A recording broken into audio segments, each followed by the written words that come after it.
Here we are with another podcast from the Michigan Institute of Athletics.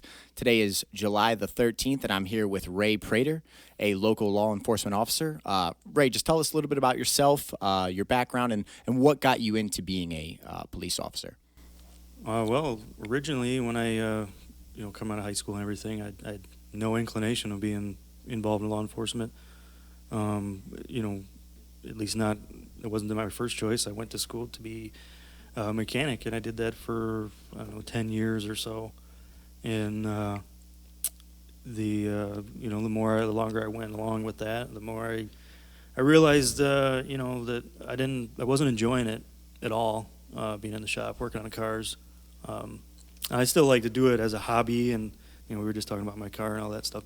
I do enjoy that aspect of it, but as far as doing it for a living, it just, I woke up one day and I said out loud when I got out of bed, God, I don't want to go to work today. And then I stopped right there. I was like, whoa, man, I need to rethink what I'm doing here. And so, and then the economy crashed. And so, coupled with that, with, not liking it and then just not being able to keep a job for being laid off because of the economy, I just said, I want to do something different. And so I took a look at law enforcement. Went for a ride along, and I was in the car for 12 hours, and I was like, dude, this is awesome. So that's how I got started. I went back to college, went through the academy, put myself through it, and now I've been working for it'll be 6 years coming up this winter. So I got into it a little bit later than I think the average officer would. I guess you could say the majority get in their early to mid 20s, after college. So I didn't take my first job until I think I was 31, so 31 or 32, can't remember. So anyway. Outside of the current climate, the way the society is right now, normally would you say you are, you really enjoy being a police officer? It's a fulfilling career. It's something that you don't have that same feeling when you get up in the morning. Because you said, as a mechanic, I've experienced that too. I had a past career that, man, it just didn't fulfill me. I'd wake up in the morning and it was a feeling of like, oh man, another day. And that's just when you got to make a change. When it feels like, oh, another day, it's time to look at something else outside of this current year, and maybe this year included. Do you feel that it was the right choice and you enjoy the career you're in now? Oh, absolutely. Yeah. I mean, it's fulfilling. I've, been able to make a lot of progress financially. Not that I'm being paid a great deal of money, because I'm not. But, it's a steady paycheck. It's a fulfilling career. It's interesting. It's, stimulating to the mind and all that sort of thing. And yes, there's the danger aspect of it, which is, you get out, if you're not prepared for that going in, then you shouldn't be looking to get into it. For someone on the outside, what would you say are like the biggest challenges of being a police officer? Like, what is something that someone that's not in the profession wouldn't really understand that, may account for a lot of the ways that you have to feel, react, believe, things like that? What would you say the biggest challenges of being an officer? Yeah, it's perception. It's the fact that there's things going on that you don't understand or don't know until you're doing the job or until you try to find out, ask questions, research, whatever you got to do. It's just that perception of, you see it all the time. Well, why did they do this? Why did they do that? There's reasons for almost everything that are done in law enforcement. Now, some of them look awful for sure. But there's a reason for it. It's just a matter of find out why. Find out, if you don't understand, find out why they do things a certain way, So actually, that's a really good lead into the next part, because one of the biggest hot topics in the country right now is police brutality. And obviously, I don't know, did you witness the George Floyd event that took place in Minneapolis? Yeah, I saw, some of the videos and stuff like that. So me being on the outside and not understanding what normal protocol is, when I witnessed them arrest that gentleman, I mean, you put someone in handcuffs, you make sure that he's not a threat, you make sure he doesn't have weapons.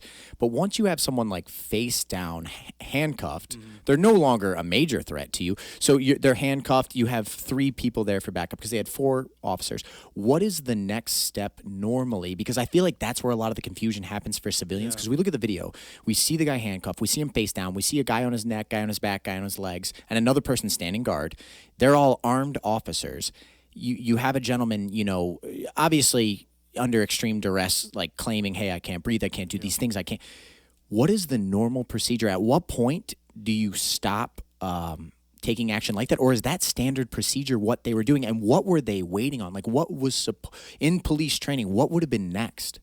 I don't know as far as, that's a tough question to answer, actually, because I don't know how they do things in Minneapolis, because it's different across all agencies. You know, it's similar in a lot of ways, but I don't know if that was their standard procedure or not. So there's not like a standard protocol that all police go through, that it's like, these are the training methods that we're going to, you know, have our... Universally across the country, no. It varies agency to agency. I mean, yes, in Michigan we have, you know, what they call the MCOLs, which is a standard, you know, set of training for when you go through the academy, and then there's standards thereafter.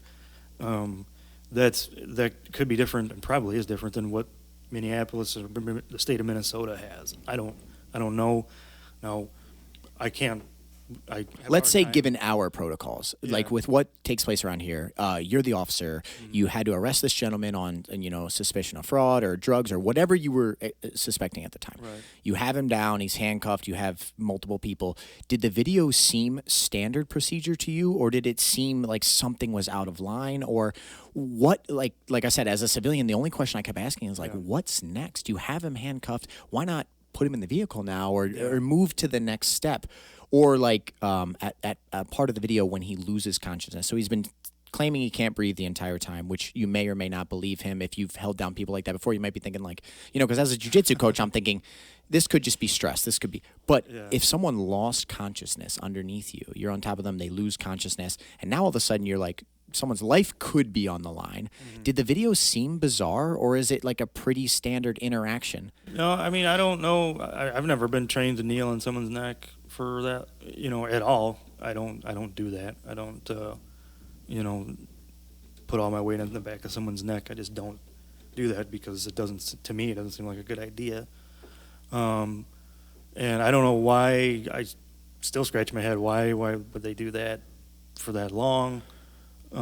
So you honestly watched the video and had about probably the same questions that most people had. You watch it and you say, like, what are we doing here? What is, you know, and after you've eliminated the threat and you have the man in handcuffs, this is all over a fraudulent check, apparently, or a fraudulent bill, I think, that he presented. Passing some funny money. Passing funny money. Okay.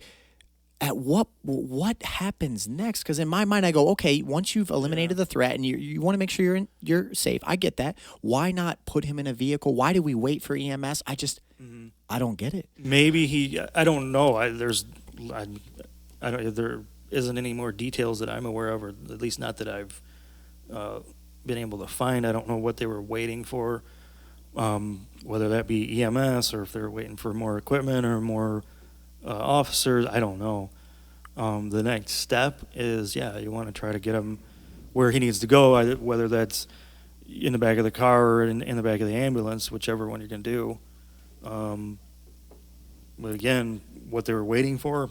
I think that's good to hear. I think a lot of people that are going to listen to this interview, hearing that, like, man, an officer watched this video, and it kind of feels the same way about me, because, you know, like, what was taking place? It was a very bizarre incident. So let I know that some agencies do use the neck restraint, but I have a hard time believing that they authorize to just kneel on somebody for 8 minutes or whatever it is. Yeah, I mean, and this might upset some people, but I don't really have a problem with kneeling on someone in a quick attempt to make sure that they're not going to harm you. A few seconds. Exactly. Yeah. I mean, we in jiu-jitsu, we use a knee on belly position constantly. We use a knee on sternum. I've put my knee on people's neck or ribs or all kind of things in a grappling situation. like to do something in a short period to protect yourself and the people around you, Yeah. I could understand, but like watching it be a sustained length of time for almost 10 minutes, and especially, like I said, when someone loses consciousness, how do you not instantly react like, oh my God, I got to check his pulse, I got to make sure he's okay, nothing changed. That was really bizarre. So to shift this to the next part, do you believe that police brutality is the issue that the media claims it to be, or that many people on social media are? They're basically saying across the entire country that we have this massive problem with police brutality, where police are basically just going out and, I guess, getting sparring rounds in every day, just smashing on people. I mean, that's the way that it's being presented. And I tend to feel more like the stories of it taking place get so sensationalized and so much hype versus, let's say there's a million interactions with police over a given period of time. I feel like they sensationalize the couple that are extreme, and now all of a sudden that drives how people feel about it. What are your thoughts on that? Yeah, it's exactly what you're saying. I mean, the use of force incidents are way, smaller compared to the nonviolent, no issue contacts that happen every day. I mean, it's just that simple. You have the media reporting on all the,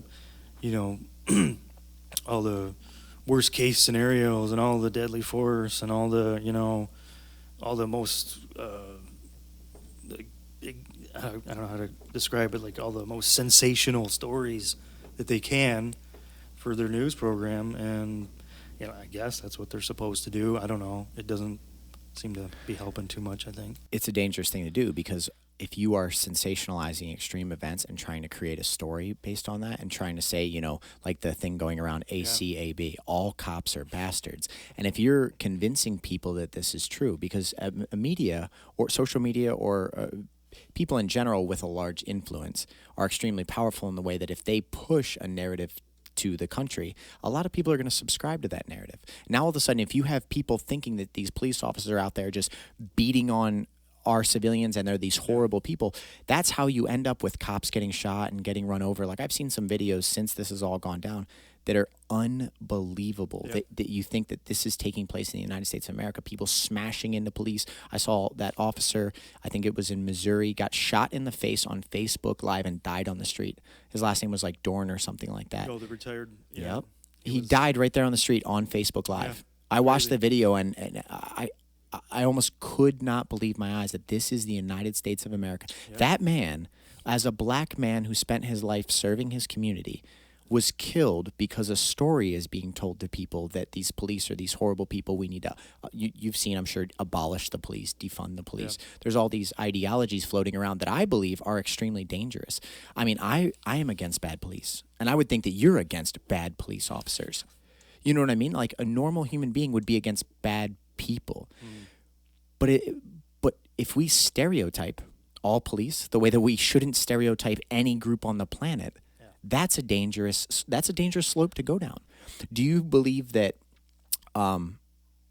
racism is driving a lot of the actions currently of police officers? Because we have the Black Lives Matter movement going right now, and if you look at crime statistics, certain communities have much higher interactions with police, much higher, just issues going on. Right. I know there's racist people in this country, and I will actively fight against racism wherever I encounter it. But do you believe that, all these actions are being driven by a systemic racism or a racism in the country, or is it good people and bad people in different interactions? No, I don't believe that the racism is driving anything. It's a simple matter of, you have an area that has a lot of calls for service. Those folks are going to have more contact with the police. It's that simple. I know what you're saying. I've been accused of that myself. It's, and for me, it kind of catches me off guard. Like, what? Does that make it really difficult to do your job correctly? Because if you think about the fact that if you pulled someone over of a different race than you, you're almost under a magnifying glass instantly. Because if you take any action against that person, it almost has an extra threat to it that, wait a second, what if this gets turned into a race issue? And instead of the fact that you had a weapon or an illegal substance or you were speeding and you received a punishment for that. You know what I mean? Right. It shouldn't be color-based. For me, that doesn't come into play. That thought doesn't enter my mind. All it is a matter of, well, I have this person with this situation, and this is where I need to take it and how it needs to go, and that's it. I don't. I've never had that thought that, oh man, this guy is a certain race and he's going to accuse me of being a racist if I actually arrest him or or impound his vehicle or write him a ticket. No, that doesn't. That's actually good to hear. It's good to hear because that would be a difficult thing. You know what I mean? Because like I've never been accused of being a racist my entire life until just a couple weeks ago. I was on a podcast and a white woman told me, I think you need to understand that all white people are racist.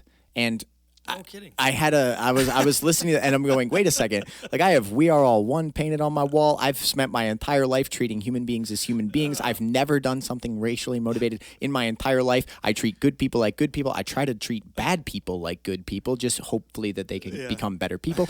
But I was called a racist and said that, well, you have certain bias. You were born with certain biases. And I said, wait a second. So I have a bias of pizza over hamburgers. Does that mean I hate hamburgers? I don't understand. You know what I mean? But there's like this crazy, it's like almost you want to create problems to combat when don't create problems when there's not, because we need to take action when there are real problems. You know what I mean? And if all of a sudden every single person now, if every white male is considered a racist, now all of a sudden you have white men having to just apologize for things that they've never done. I don't understand these theories that are floating around right now. It's mind blowing, really. It's if people apologizing for something. Yeah, like that's one of the things I said in the interview. I said I have an extremely hard time. How do I apologize for something that I did not do? So let's say you want to go to history or you want to say certain times of oppression, because I know history. I understand that there was definitely unfair periods of time for different people. Sure. But if I did not commit these acts, I can tell you right now, I have no guilt for them. I didn't do them. If I had gone through my life oppressing people and doing terrible things, and maybe I had an awakening or came to an enlightenment sense, I might look back at my life and go, wow, what I did before was wrong, and I carry guilt for that, so I'm going to work to change it. But if I've never done those things and I've treated people fair my entire life, how can I can't wrap my head around the idea of how do I hold guilt for something that I did not do? And it's an interesting thing, man. I've never seen anything like it. You know what I mean? Like, do you have guilt for the fact that you were born at a certain location to a certain set of parents the argument right now is, well, you're privileged. And since you're privileged, you should work to do these, without going too deep into it. Basically, we have privilege. But listen, everybody has privilege. The privilege thing, I can shoot a bunch of holes in that right now because I wasn't born in, an affluent neighborhood. I grew up in a very rough city the first part of my childhood.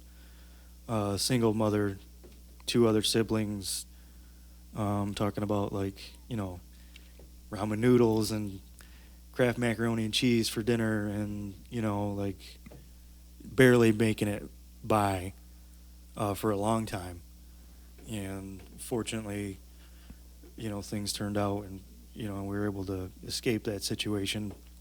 So the whole, that, you're privileged, to me, that doesn't register because I did not have, everything. I did not have, the latest and greatest iPhone coming up. I didn't have, all the expensive and, sought after things that kids want now.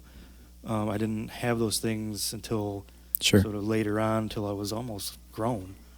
And that's where I can agree with you, the fact that the privilege exists, but it's not based on skin color.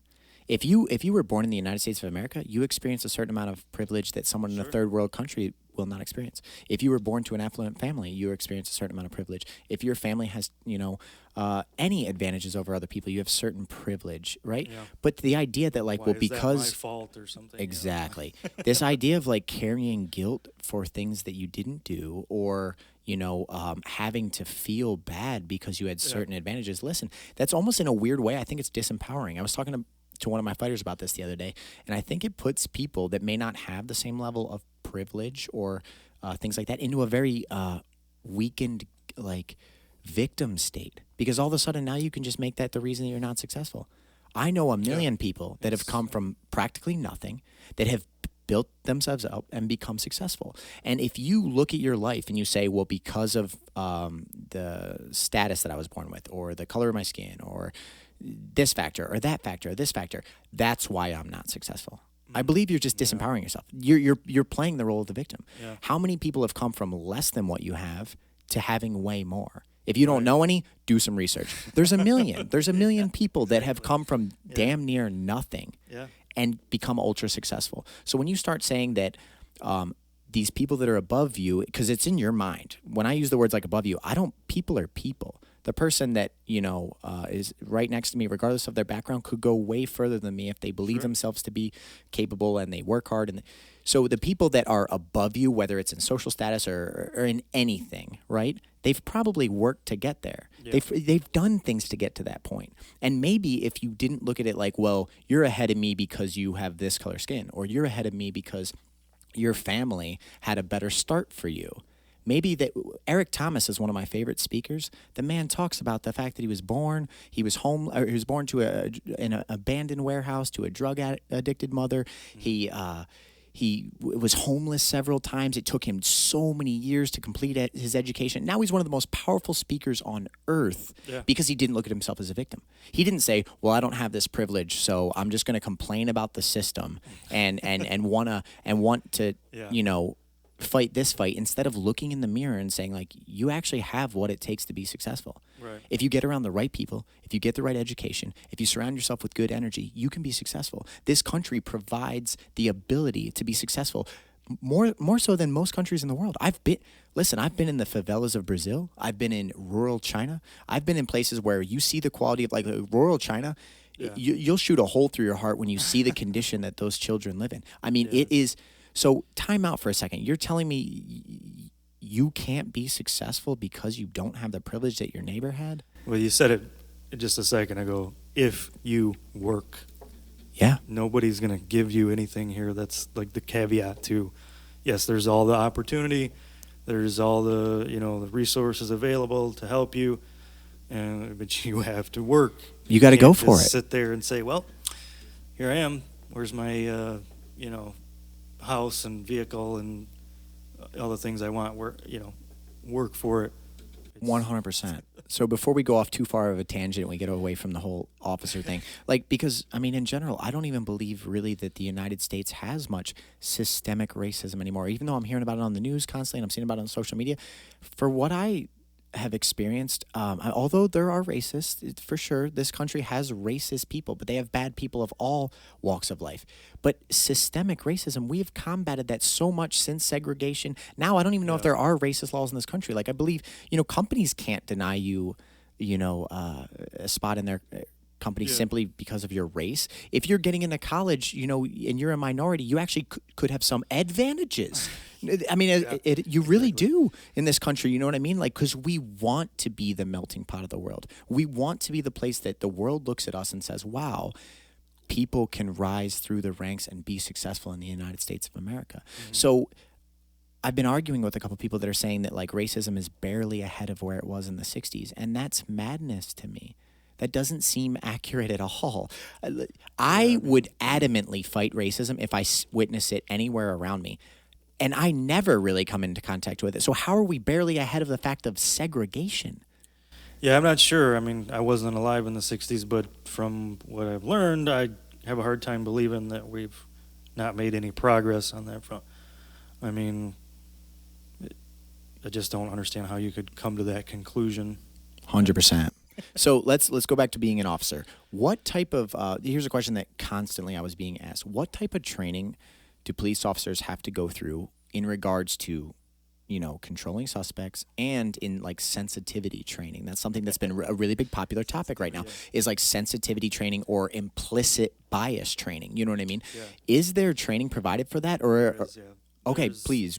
There's so first of all, here in Michigan, generally speaking, not all the way, or not all agencies require this, but generally speaking, you have to have a 2-year degree to qualify to be hired. You have to go through the academy, which, I keep seeing this thing about, like, police only get 8 weeks of training. Where is that happening? Please, I'd like to know, because wow. So the academy I went through was 26 weeks long, 6 months of all day, every day, nothing but discipline, police work, laws, defensive tactics, driving, firearms, all of that for 6 months. Then another 6 months field training when you actually get hired. And then another year probation, which is essentially still considered training, because you're still not, you don't really, in my opinion, you don't really have a good grasp of the job until you have a few years on. So what does that end up being? 4 years of training, essentially, before you're considered, hey, this person is, good to go. They know what they're doing. They're all set. So as far as subject control, in Michigan we go through a program called PPCT, and it's in the academy you go through it quite a bit. I don't remember exactly how many hours it is. It's a fair chunk, and it basically teaches you about takedowns with like an armbar takedown. Teaches you some baton work, which a lot of agencies are kind of getting away from the baton because of the risk of injury, and sort of the natural reaction that people have to, you have that thing in your hand, and basically if you strike somebody in the face with it, it's considered a deadly force assault. So, and you get into some pressure point control, which is it's a very niche part of the training, because you're not going to use the pressure point stuff very often at all. It is effective. I can tell you that, because they make us do it to each other, and it hurts. Trust me, it hurts to get a real, actual live level of pressure point put on you to the point where you're about that close to being in adrenaline dump. It hurts. You go through that, and you go through handcuffing, and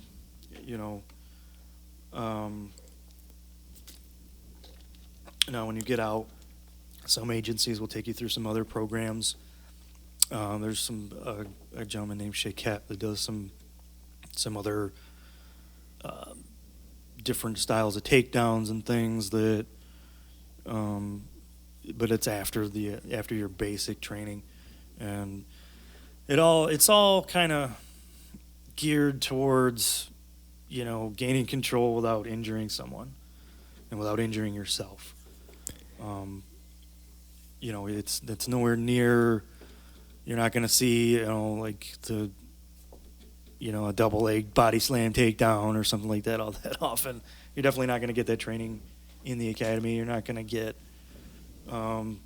some of the arm control techniques like you would see here, and that sort of thing. So you're a gentleman that has trained jiu-jitsu. I mean, you've been in here in the academy over the years. You've done it, multiple times. Do you believe, because I actually recently put out a thing where I was offering all police officers during the month of June and July. Yeah, I saw that. I had to work. I was putting 50% off, because I believe, in my opinion, the better we train people to control the human body, the less stressful those events are going to be. So the more likely they are to resort to the lesser force things. You know what I mean? If I don't feel as threatened by the person in front of me because I'm controlling them easy, I'm less likely to be like, well, because if I can't control you and you're attacking me, I might have to quickly escalate the level of force that I return to you, right? So I actually put that video out, and I had multiple people message me saying, why would you train the police on how to hurt somebody? That's just going to make it worse. And I'm thinking, the more training you receive, the better of a chance that you have in being able to restrain an incident without having to shoot someone. Because as bad as it is to say this, there are going to be times where the police need to shoot the person that they're interacting with if they have a deadly weapon or they're trying to kill them. At the end of the day, it's a reality. Yeah. If we could snap our fingers and remove that from the world, we would do that, right? Absolutely. But there's times where it's going to take place. Yeah, and that's, kind of expanding on that a little bit. There's no end-all, be-all technique that's going to be, Taekwondo is not going to be the king of, this will solve every situation. Brazilian Jiu-Jitsu is not going to solve every situation. you're never going to have that one art or technique or tactic that is going to fit every scenario. It's like mixed martial arts. I mean, really, at the end of the day, I mean, you can, one style has its flaws just as another style has its Right. flaws. You almost need to be prepared. How do you control distance effectively? How do you prevent someone from taking your weapon? How do you control their human body? How do you get them to the ground if you want them on the ground? How do you protect your vitals while controlling what they can damage you with? I mean, it is really, police officers should almost have like a mixed martial arts style training where they know how to defend themselves from a wide variety of situations. Well, yeah, I mean, I guess that would take considerably longer to train, because how long does it take to become a black belt in any Yeah, no, martial 100%. art? Absolutely. To So where you're proficient in the form. that's something I've actually always talked about to my other instructors here is like a lot of the times, like Michigan State Police, for example, they had the Gracies come out and they'll do like a week or two with the Gracies once a year or something like that. Yeah. You and I both know, I don't care how much you train in a week or two. That's a cute little certificate you're getting, but the actual progress you made is so minimal. You would be better off Yeah. hitting your local gym a that's- couple times throughout the month over the Yeah. course of a year.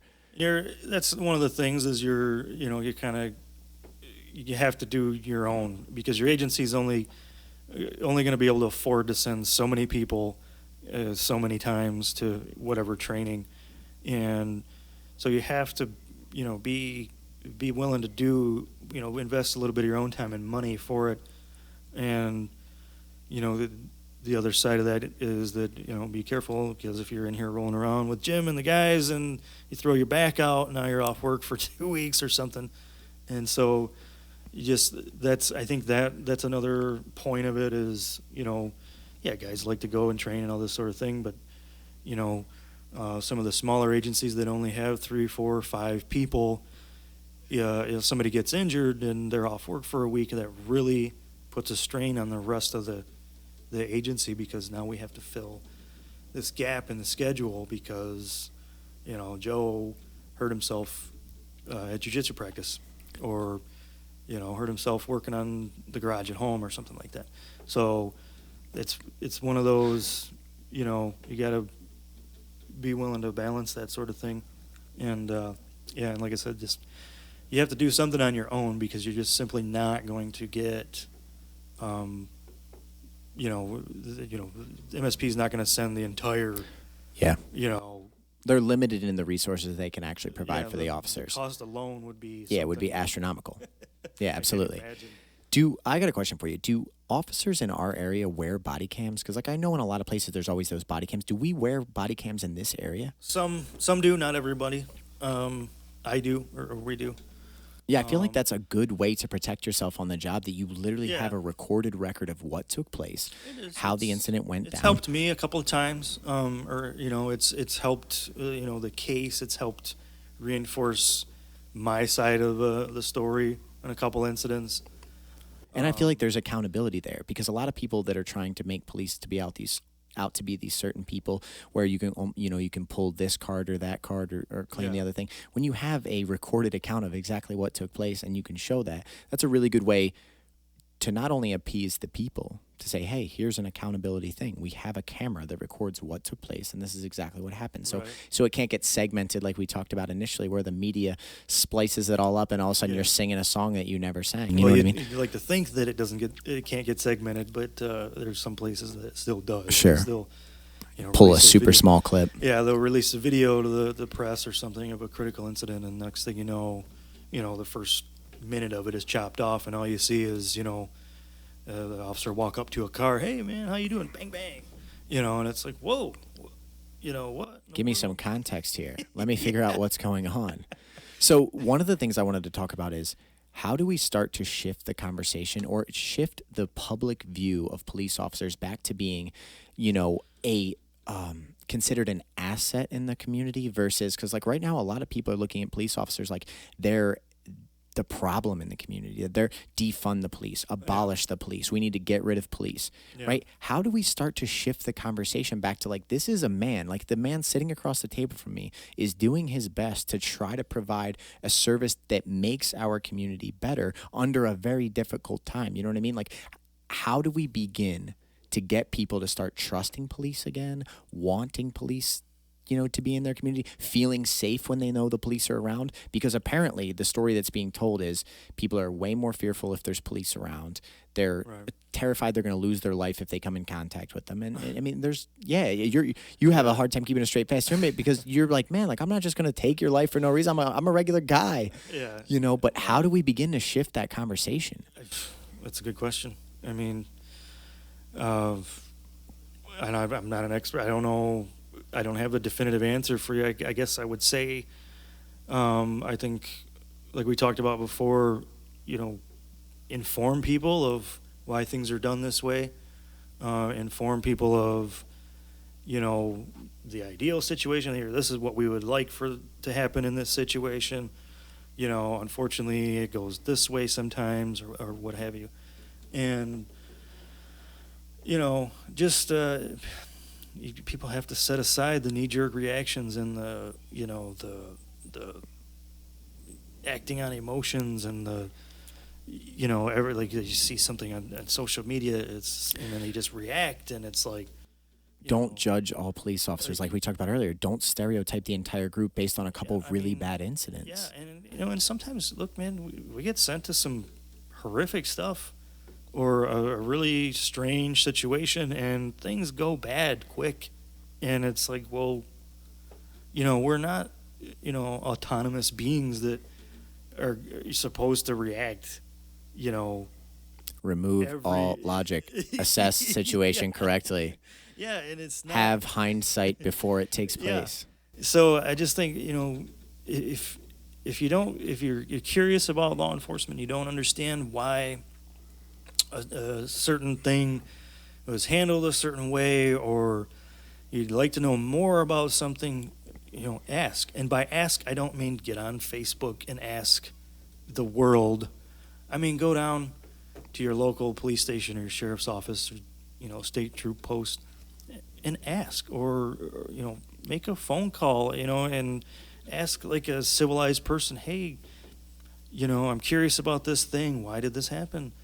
I don't understand why this situation would have been handled that way, and actually talk to an officer or, the supervisor or something like that, and just try to learn. I think you just made a great point. People need to look at the police more of the fact that, like, that's just a guy in their community trying to do his job and trying to do it to the best of his ability. Sure. If they interact with them more and officers felt more like a part of the community, you have people coming in and talking to them and getting to know them and realizing, like, man, we're here for you and you got to be here for us. All of a sudden, it might help mend that relationship. A lot of people might not even realize it. You could just walk down to the post, like you said, and, hey, if you had an honest issue with something that's going on in the community, come and talk to us. Come and let's figure out, can progress be made? Maybe we can even just clean up the perspective of what is taking place. Because a lot of times, like you said, you get a ton of emotion into a situation, and it's very different than what you feel. But when you feel a certain way, your reality starts to shift as if that's the case. Right. You know what I mean?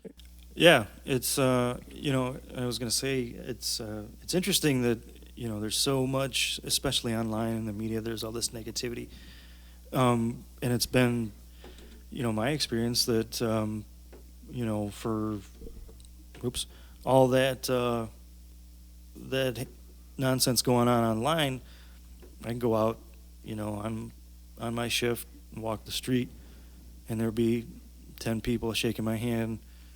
Go to a restaurant for my lunch, and somebody will have bought my meal before I even know it. And So you're still happens seeing this all support. the You're still time, seeing yeah. people that are appreciative, that don't look Oh, at you yeah, as this absolutely. demonic figure out there terrorizing people. That's Yeah. really good to hear, man, because it was getting ugly online for a while. Like, I mean, it's still right now. Abolish the police, defund the police, all these things. These are like hot topics. You know what I mean? The ACAB one really made me sick, man, because I know, like I said, I got people in my family that are phenomenal human beings, and you're trying to say that they're bastards when you don't know them. You don't know them at all. But you're stereotyping them based on their profession. That's absolutely ridiculous. So so that we don't carry this thing out forever, I put on Facebook earlier today. I'm sure you may have seen it. Yes, But I basically said, Q&A hey, section. if you could ask an officer any question, please put it here, because if it's reasonable, we would like to ask it. You know what I mean? Sure. So we got one from an Aaron Reynolds that said, if you had a son or a daughter, knowing that what you know being a police officer, would you advise them, to go into this career? And if you could do it all over again, would you still choose law enforcement? Would it be the path that you took? And then the last thing is, he said, what is it that you think about law enforcement that people and the news get wrong? Oh, So it's a quite a few three-part question. questions. Yeah. It's would you, would if I had it to do all over again, I would have gotten into law enforcement sooner, as opposed to later, because I'm kind of, you only have so much time, that you can work, and I think I did the math. I think if I do my 25 years and put my paperwork in, I think I'll be 63. So it's. Your son or daughter wants to get into being a law enforcement officer, Would I your recommend thoughts? it? No. Would I, support them if they chose? Absolutely. And then last thing, he said, what is it that you think that the media and the news and stuff get really wrong about law enforcement officers that probably drives, the current climate of our society? What they get wrong? I don't know so much that they get it wrong as they just don't report the facts and all the facts. They report what stirs emotion. They report what's sensational, what shocks the conscience. Kind of what we talked about initially. Yeah. Instead of the 100,000 or a million cases that Yeah. really wouldn't generate anything other than, hey, an officer did his job and things worked out well. They report the extreme case Yeah. that makes everyone get fired up. Yeah. And they word it in such a way that it Is that inflammatory. is that just profit? Is that just desire for money, or is I that guess so? I don't know. because I mean, to incite violence and riots and chaos and destruction in the nation purely just to make some money is such a sick thing if that's the driving force. Yeah, I mean, I understand, they all want to get clicks and views and, the ratings and all this sort of thing, but at some point, There's a moral obligation to the look, society that you operate in. yeah, I mean, are you not obligated to report the truth, or, it's just 100%. Yeah, I'm not a journalist, so I don't. This is a local lawyer in town actually that asked the next ones. What type of education and training you receive on implicit bias, which we actually talked about a little bit.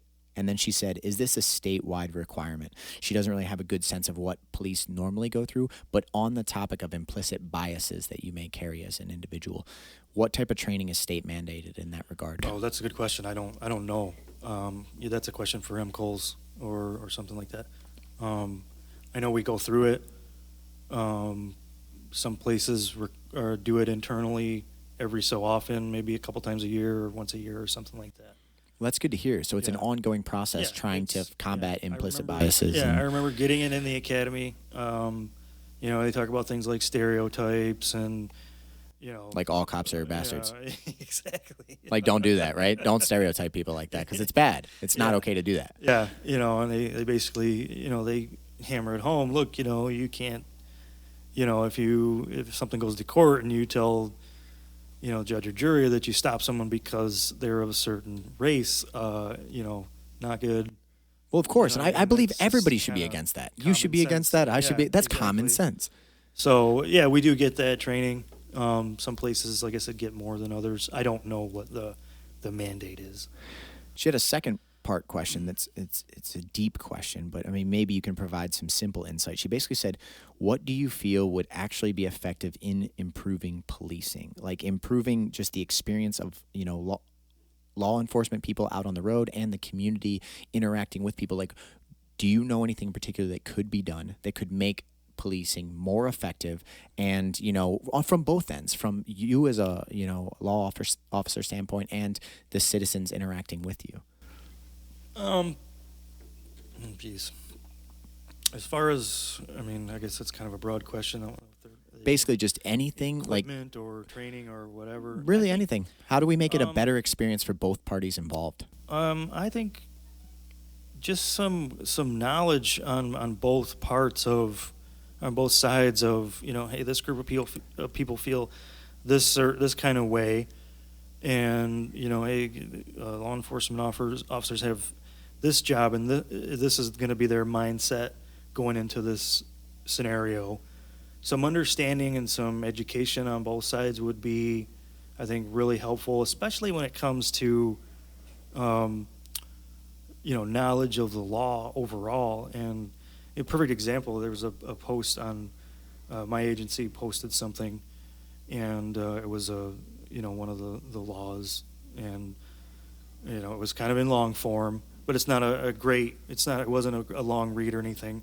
And there was a guy that posted on there that said, you don't expect people to actually read this, do you? And it's kind of like, well, buddy, it's your obligation to you should be familiar with the laws where you live.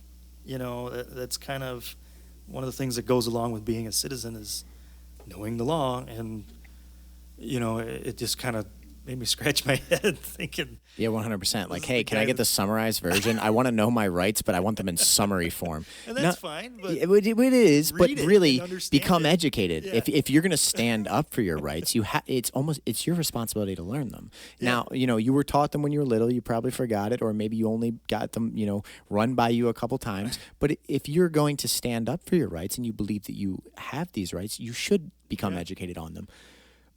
The next question, I was really trying to dissect what the gentleman meant out of this, but I had a little bit of a hard time. But maybe you can understand what he means being a police officer. Mm-hmm. He said, "Why do we enforce victimless crimes?" And I responded to him a couple times, like, "What do you mean a victimless crime?" He basically said where the state plays the defendant, like with everything from a seatbelt to this, different things like that. Do you have any stance on why it is important to also police even in situations where there isn't a direct victim? Yeah, I mean, technically, there's always a victim, right? I mean, otherwise, there's no crime. Yeah, I think that's his stance, is trying to say that, like, well, since there wasn't a victim and the state is playing the victim, there's not a crime because by definition. So a seatbelt law is a civil infraction. I mean, you can, I don't know, that's kind of up to every officer. Some guys enjoy it, some don't. It's not my favorite thing to enforce. Hey, you want to not wear your seatbelt and run the risk of getting launched out of your front window? I ride a motorcycle and I don't wear a seatbelt on a motorcycle. I climbed a tree yesterday. I actually got a blister on my hand from climbing a tree. You can harm yourself, you know what I mean? But I think it's how would that go? A seatbelt on a motorcycle, that'd be. How would that go? How would we strap? Would you strap it in the fuel tank? I mean, I don't know how that works. Is that good or bad at that point? If you want that. Yeah, I know. I agree, but I always just laughed. I got a ticket for a seatbelt before, and I laughed because I go like, man, I ride my bike all the time. There's no seatbelt, but I got pulled over one time. I forgot to click my seatbelt, but anyway, Victimless laws. I mean, I guess it depends on which one you're talking about because certain ones are. You could say they're victimless, but it plays a larger role in how we want to have our society run. 100%. I actually touched on that with him because I said, hey, can you be a little bit more specific? And he went into, if I had to just pick one area, like drug possession, like if I am possessing drugs that I feel that I should be able to take, like currently, like if, let's throw something out there, like mushrooms, if he believes that he should be able to take mushrooms and he's not breaking any other laws in society, why do we enforce things like that? And I think you actually just started to allude to the perfect answer, is that when we look at an overall picture of the society that we want to create, it's important to, I'll let you finish the answer. It's, like you said, it goes back to, okay, do we want to allow these things? Well, the government has said no. And not only have they said no to such things as mushrooms, they've said, our law enforcement officers are going to swear an oath to enforce these laws. And, so we're kind of, yes, we have discretion on such things. I don't think you'll find that the average officer is going to say, well, I've got this guy with a couple of mushrooms in his pocket going down the street, he's going to do what he has to do based on his policy and his orders and all that sort of thing. So, yeah, I mean, it's really difficult to say. You kind of put that responsibility on law enforcement as far as, well, you are the ones out there dealing with these people, arresting them for having a little bit of whatever substance. And yes, we are. I mean, if you don't want it on the books, then there's a process to get that taken off. So I mean, really, it's a decision that was made way up here, Yeah. and you're just the enforcement branch. And whether or not you agree with certain policies or not, it's a part of kind of what you signed up for because you took an oath to obey laws and and be a policing unit in the community for those laws. And like you said, it's based on an overall society has put into place structure, and it said with this structure we believe we're the most successful or the most functional society. Right. That makes sense. And I can see a little bit of in your eyes the look like, man, like some of these are tough. Like I don't want to enforce that, but at the end of the day, don't have that stuff, man. Yeah. Don't put me in that situation. Don't put me in a situation where I either have to put this huge strike on you and probably damage your future significantly, or choose not to enforce, the law where I could have, consequences come down Right. on me. That's a difficult spot to be in. I can picture what it would be like having to be like, man, do I wreck this guy over this thing? Like the law says I'm supposed to, and I took an oath to uphold the law. But part of me as a human being goes like, what if this is a great guy? And it's tough. It is tough. It's and you're looking at some of them carry some pretty steep penalties for depending on what you have and how much. Yeah, like what is if someone had cocaine on them? What is the sentence for that? Felony. Yeah, it's a felony, and I mean you're going to prison. This felony's going to be on your record forever. That's Yeah. going to deny you opportunities. You know what I mean? Yep. That's massive. And I understand what people, what they're getting at, why they scratch their heads as far as this guy's could do prison time for, having a baggie of cocaine on him, but then the other side of it is, okay, you're okay with that being in your community? You're okay with that substance potentially being given or sold to your kids? Or you okay with that guy, dragging a line and jumping in his car? Yeah.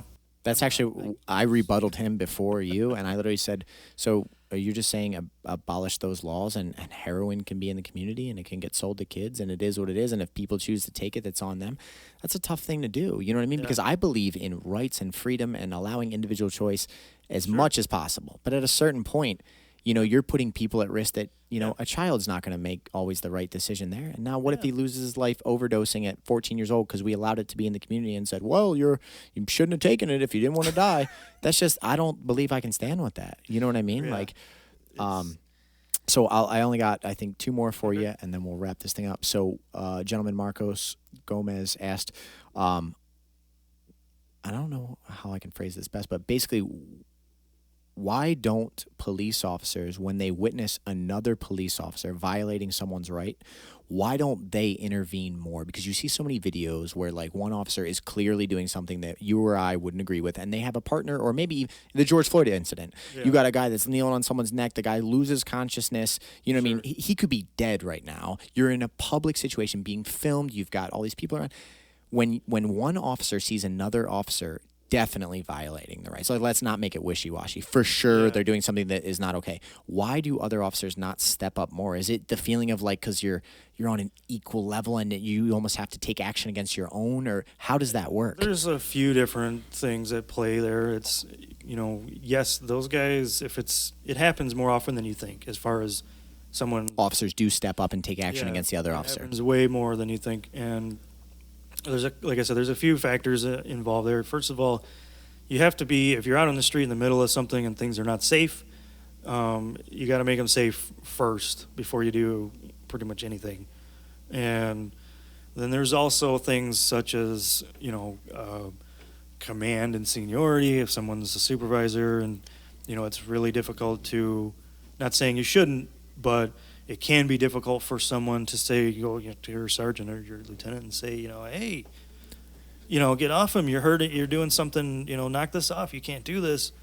And so there's that in play. Sometimes guys are they're not sure. They don't understand what's going on. They may not recognize it. Like you said, emotions are high. It's happening really fast. Things happen, but more often than not, what will happen is if there's some sort of situation where an officer feels that another has committed some sort of violation, they will take that to command and say, look, here, this is what happened. I think, so-and-so did this and that, and then then they just let the command deal with it from there. So you'd say, generally speaking, it happens in like post. It happens after the incident has gone down. So that's why you're not witnessing it as much, because I feel like a lot of people probably watch these videos and they're thinking like, why does that officer not take action right there? That's not necessarily the normal way that it takes place. You'd go back and report that like, hey man, this took place, not really acceptable. We need to look into this. You still have a workplace, as far as, officers are concerned. It's still a workplace environment. That makes sense. Very much, you know what I mean? Yeah, think about your coworkers, people. Think about the people that you absolutely know do things that you don't agree with, but you don't just take action against them right on the spot. You probably go to your supervisor, you go to your boss, you go to other people, or you build a series of events that you can then present and say, look, this has been taking place. We need to take action against this. It does, like I said, it does happen. If it's something heinous, I think you're likely to see some action taken. And if I'm not mistaken, the one guy at the in the George Floyd incident, the one officer, he was in a very difficult position.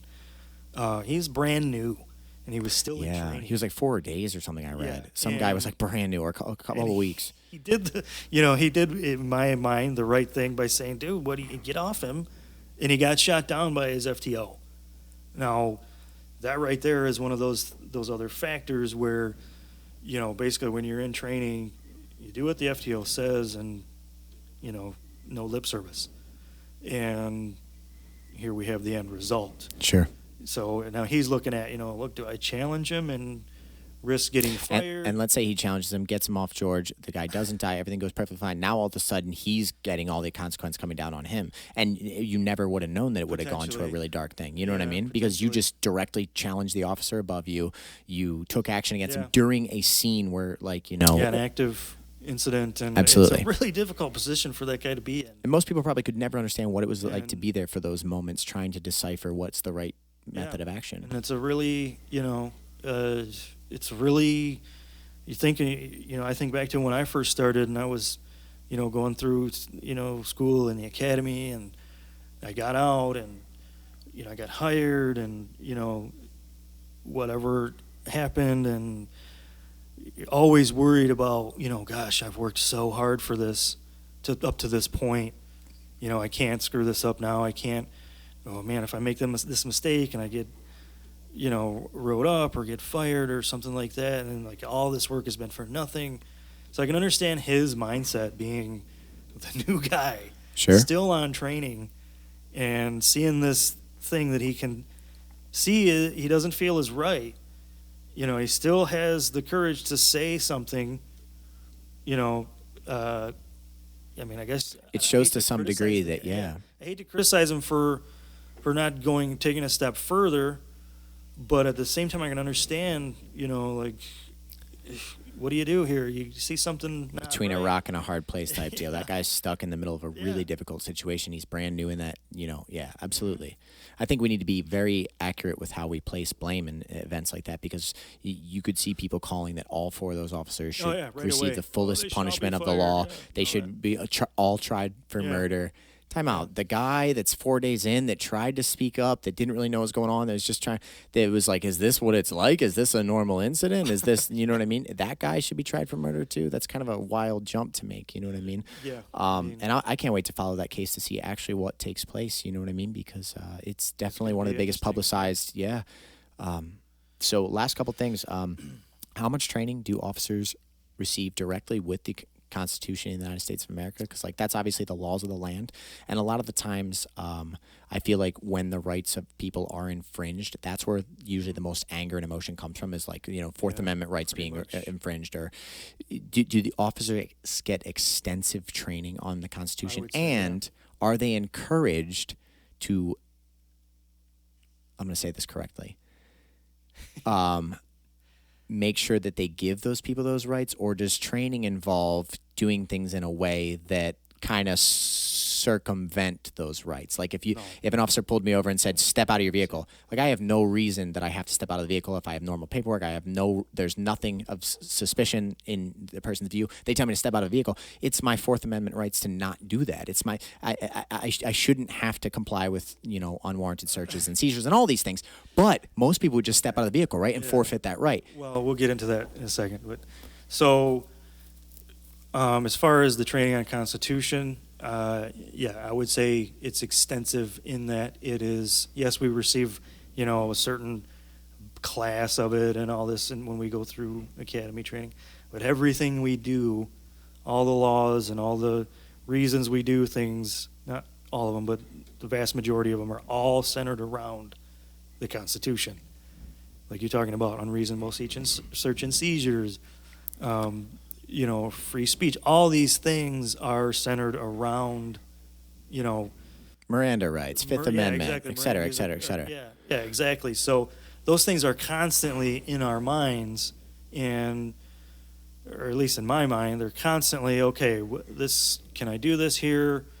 Is this allowable? Is this, does this make sense? Is this common sense? No. Talking to a civilian, I get pulled over. Mm-hmm. An officer, for whatever reason, says, step out of your vehicle. I don't feel that I have to do that, especially if I have all my paperwork right. I wasn't speeding. I have nothing. I have no history of things. And I do not. I say, I'm not stepping out of the vehicle, officer. I've done nothing. Please tell me what crime you suspect me of committing. I wasn't speeding. Do I just get out of do I blindly obey? Because that blindly, no. But here's the thing, is that, so a traffic stop is a detention. Yes. So I'm being detained for that period of time. But don't you need a reason to detain people? You can be detained as you sit in your car, in the back of the patrol car, on the curb, on a park bench. You can be detained wherever. So that's an interesting thing. So I didn't realize that law. So it's good to be educated on these things. So I get pulled over. I'm already being detained. Yes. But did you not have to have a reason for stopping me? Yes, reasonable suspicion. That could be almost anything. So typically on a traffic stop, it's a observation of a violation of the motor vehicle code.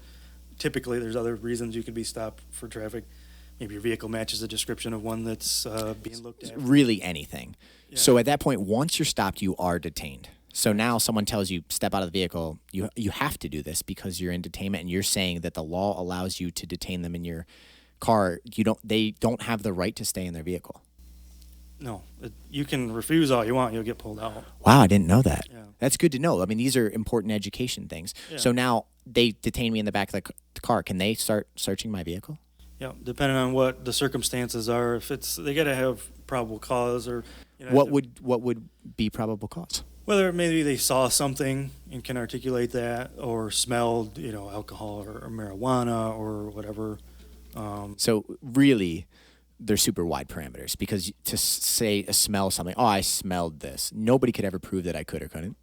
That gives me pretty much, exclusive ability to do it whenever I want, because that is not something that you could prove in a after event wasn't there. No, well, I did. I smelled it. Smell. Yeah, I understand what you're saying. You know what I'm saying? It basically gives you all power, because as long as you say, well, I stopped you for this reason. Oh, there was a car that was similar that we got reports of. I smelled alcohol in your vehicle, so I'm allowed to search it. So I didn't realize there was all these ways to circumvent. Well, circumvent, I think, is a rough word. No, yeah. I could use a different word. It helps to have some other supporting dialogue, as far as, say you make a stop and, whoa, man, you can smell this person is just 3 sheets to the wind. Of course. Tell, they got the watery eyes, they're bloodshot. Well, and I would back that 1,000%. This person's probably, and you talk to them and try to and observe them and try to understand and try to get some more dialogue. You're building a case. You're building a case on the spot to say, hey, these are the reasons that I feel that I can take these actions, which makes perfect sense. I just meant that, I didn't realize how wide it was of, pretty much, as long as you testify A, B, or C, you can pretty much do whatever you want. I wouldn't say that. I mean, in the way that, you could make me get out of the vehicle, you could search my vehicle, you could detain me for whatever length of time that you thought was appropriate. These are all things that would work. Yeah, detention is limited to a reasonable standard. You can't detain. The words reasonable always freak me out, though. What does that mean? What is reasonable? It's that's the thing, is there's no hard line about the governor right now can implement reasonable orders in the state of Michigan, right? That's what I was blown away by quarantine laws. It's kind of a common sense thing. Look, if I'm going to stop you for a broken taillight, it doesn't take me 45 minutes to write you a ticket and send you on your way. 10, 15 minutes, whatever, you're done. Makes sense. And there's been some case law about that, as far as, I think there was an incident up north, or a stop up north or something, where the officer stopped somebody for a traffic violation, and then issued the citation and was about to release the person, and then said, well, I smell, some marijuana or something like that, and he called for a dog, and the dog took however long it took to get there, and the judge just kind of said, well, geez, you were already going to cut her loose, and, it took forever. So it just, you got to have some common sense about it. That makes sense. But we really think if we can shift the narrative of the fact that if people and police can start having better interactions together, there's going to be less of, the violations from both sides. So, you know what I mean? People doing things that then drive police to take worse action, or police reacting in a certain way to make police, make people worse off. Right. I think it's one of those, like I said, perception thing. They see, here comes a guy or a gal with, we got the vest and the uniform and the belt and all the gear and everything. And, I'm not out there to hurt anyone, certainly not to take anyone's life. Thankfully, I've not been involved with any of that sort of thing. But, understand that it's the context of what you're dealing with, whether it be a traffic stop or, you're calling to file a report, or maybe you saw something and you need to report it, or understand that there's, we're doing a job and we're not, I'm not out there to hurt anyone. And just there's so much, extremism out there that, like I said, if you're curious, go talk to your local officers. Go have a cup of coffee with them on their lunch break. Get to know the people in your community. Ask them questions and, try to learn. Last two questions. Do you believe that rich people, poor people, do you believe money is involved in policing in the way that, like, this might be a little stereotypical, but do you believe that police officers, generally speaking, will pull over and look for more in people that are of lower income levels?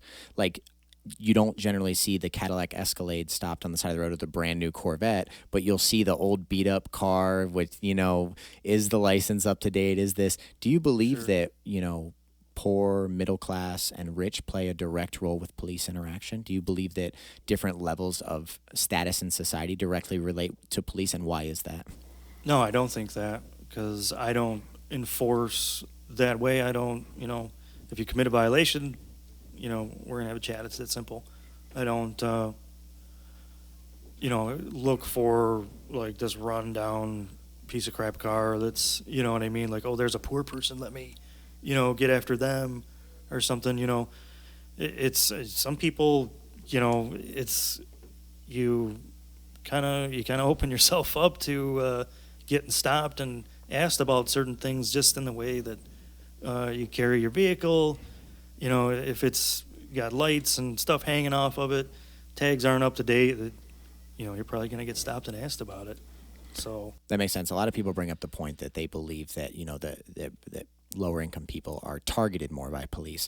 And like you said, if you have a vehicle that's falling all apart and things are all over the road, it's almost a natural, like, man, why haven't you got this fixed? What's going on with that? Your plates are expired. What else is wrong? Jesus, now I'm up here and I see this in the car and now I can't ignore that. And the same side of that, though, if you're, if you've got, you're Joe Cool with your brand new Corvette and you go tearing through town and you're getting stopped. You're open yourself, that person is opening themselves up to a stop as well. And it's just, so, no, I don't agree with that whole, enforcing on the poor people more.